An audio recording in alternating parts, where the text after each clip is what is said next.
Hello BookTube, it's Leah Cooper here, and today I'm bringing you my Getting Graphic Round 2 TBR.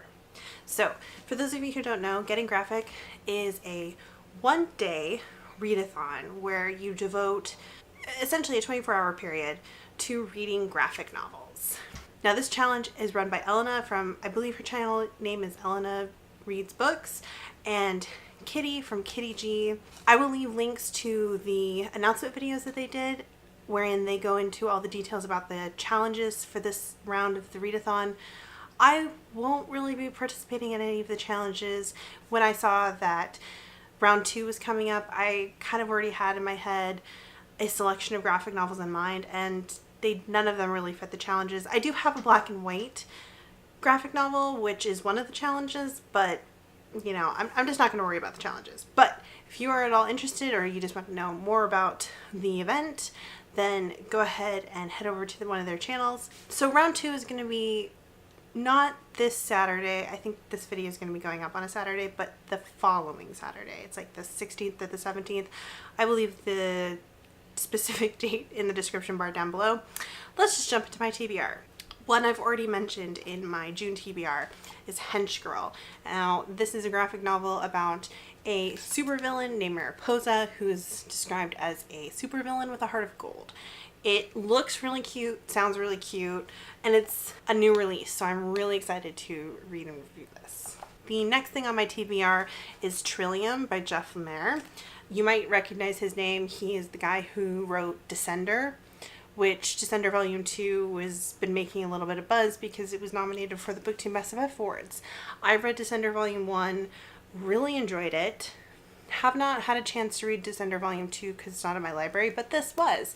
And why not try something else by the author and see what I think of it.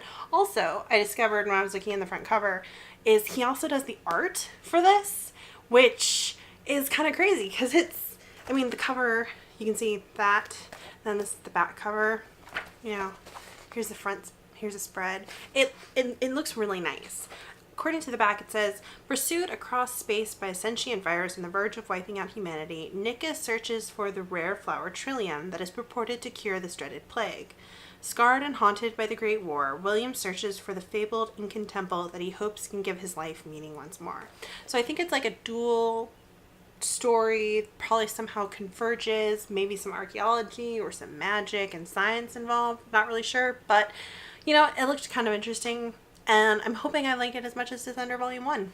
And then the last thing on my TBR is Nothing Can Possibly Go Wrong by Prudence Shen. I've had this on my TBR since it came out in 2013, which, you know, relatively, that's not that long, but I feel like it's a little bit of a travesty that I haven't read it already.